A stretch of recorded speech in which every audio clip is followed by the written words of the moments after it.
Hey guys, this week our topic was to talk about exercise science, Bio 101, a few things like that. And then there was a couple questions asked about kind of newest trends in fitness and if they're good or not. So I thought I'd try and kind of hit everything. So when it comes down to exercise science, basically it sounds too good to be true. So what I have found throughout my journey is that eating right, eating clean, tracking your macros and working out will get you what you want. It just takes time. So, a lot of my journey, unfortunately, the first few months I spent with Gabe and was doing fantastic. And then I got looped into this, let's see if I can lose weight faster, kind of fanatic thing on Facebook and Google and everything like that. So I wasted probably about a good 6 months going back and forth and trying various things. So I tried carb cycling. I tried, and Gabe uses carb cycling as well, but the carb cycling that I was being told to try out was a carb cycling kind of forever type of thing, which can be kind of dangerous.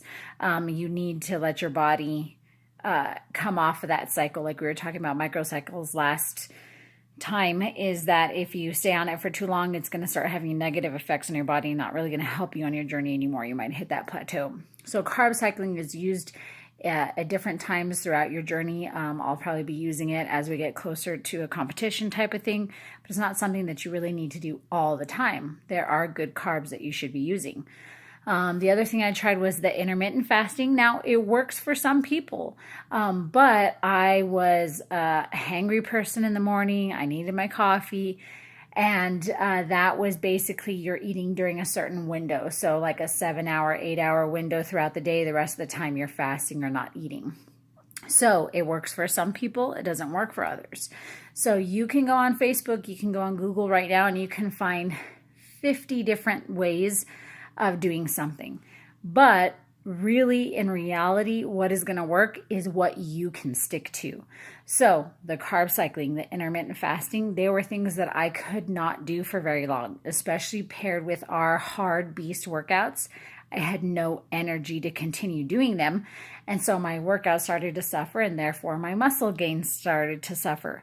So it really depends what you are going for. What is your goal? Is your goal to be in a bikini competition? Is your goal to just be healthy? If your goal is just to be healthy, then you don't need to cut out major food groups of things. You can try doing cutting out the extra glass of wine at night if you want. You know what I mean? There's simple, easy ways to do it. And that's why when we say exercise science or things that are linked are things that are going to be forever. So the way that we eat with Gabe, where he gives us our macros and I follow that, that's something I can do forever because I'm not cutting out huge groups like no carbs or no bread for 5 months. I'm not doing that. I'm doing it at a slower pace. And yeah, there's going to be times as I get closer to when I want to be lean or you're in a cut where you're going to want to cut those things out. Of course, am I going to have ice cream 2 days before a bikini competition? No, probably not. So there are times when you can cut those out, but it's not necessary to cut them completely out of your life forever. Somebody brought up the thing about sugar too. I personally will eat sugar. I'm sorry. It doesn't seem to affect me. There are some people that maybe are addicted to it. It might be their trigger food. I've had a couple people that say, I have to not eat fruit because if I eat fruit, I just go crazy with it, even though that's a healthier type of natural sugar. So it really just depends what your trigger going to be. I can have stevia and the raw in my coffee and it doesn't set me on a huge sugar binge where I need to eat 20 cookies. So it really just depends on what's going to work for you. That's the joy of having our macros given to us by Gabe, because then we are in control of what we want to eat to hit those. Instead of getting on a meal plan that tells you need to eat 5 eggs every morning and you can only have oatmeal and then you can't have anything for dinner, like an after dinner snack. That's crazy times.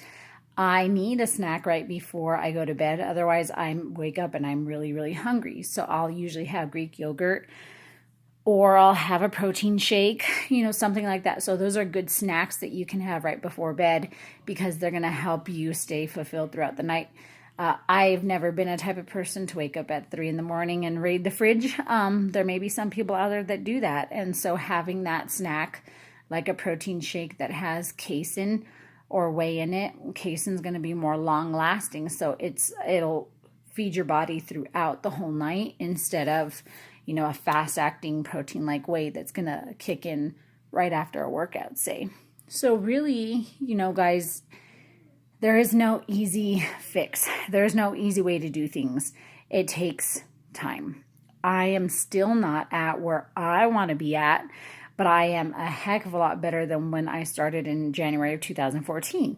So it takes years. This is not something that, in 2 months you're going to look fantastic. Unless you're going to make the change to do it for life, then the weight's going to come back on. So that's why I say it's smarter to find something you can stick with for life instead of trying to do these crash or yo-yo diets where you cut out carbs for 2 months. Yeah, you might lose 20 pounds, but as soon as you start eating normal again, it's going to come back on probably plus more. So that's what I have to say on the trends. You can always message me and ask me more. I have had my share of those, and when it comes down to it, I came back to Gabe and I came back to what was working for me and what made me sane. Because I was able to do those other things, but it just made me a crazy person and I didn't like the way that I was looking or feeling. And so I came back to a point that worked for me, and now I've been with Gabe for a year again, and I'll never leave. He'll be my forever coach. That's just how it's going to be. So I've been there though. I had to test out those waters. It's not something I recommend, but I can always share that with you guys if you want more information. So I know, long vlog. Hopefully it answered all your questions. And we'll talk to you guys later. Bye.